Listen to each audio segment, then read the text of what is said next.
Bienvenue dans la boîte à chat.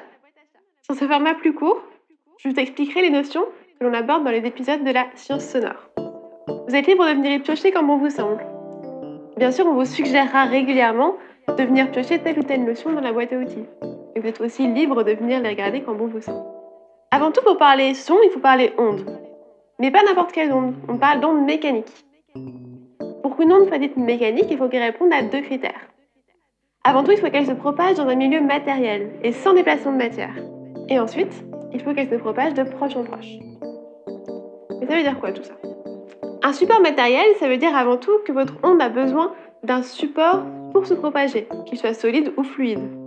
C'est-à-dire que dans le vide, dans l'espace par exemple, il n'y a pas d'onde mécanique. Donc pas de son. Coucou Ridley Scott.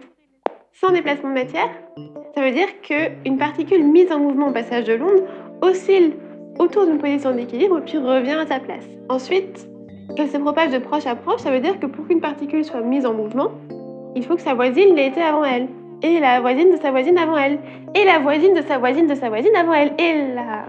Vous avez compris. Mais quel rapport avec le son alors? Le son que vous percevez, ce n'est rien de plus qu'une oscillation des molécules qui composent l'air qui nous entoure. Par exemple, si on pense à une mandoline, eh bien, quand on pince la corde d'une mandoline, ce qui se passe, c'est que les molécules qui sont directement au contact de la corde vont se mettre en vibration. Et puis de proche en proche, notre vibration va venir se propager jusqu'à atteindre votre oreille. Là, votre tympan sera mis en mouvement et vous percevrez un son. Dans ce processus, ce qui est important, c'est que ce n'est pas l'air qui est au contact des cordes de la mandoline qui va venir se déplacer jusqu'à votre oreille, mais bien une information qui se transmet de particule en particule. Vous voilà maintenant incollable sur ce qu'est un son. Je vous donne rendez-vous très vite dans la boîte à chat. On en sortira ensemble d'autres outils. Bisous!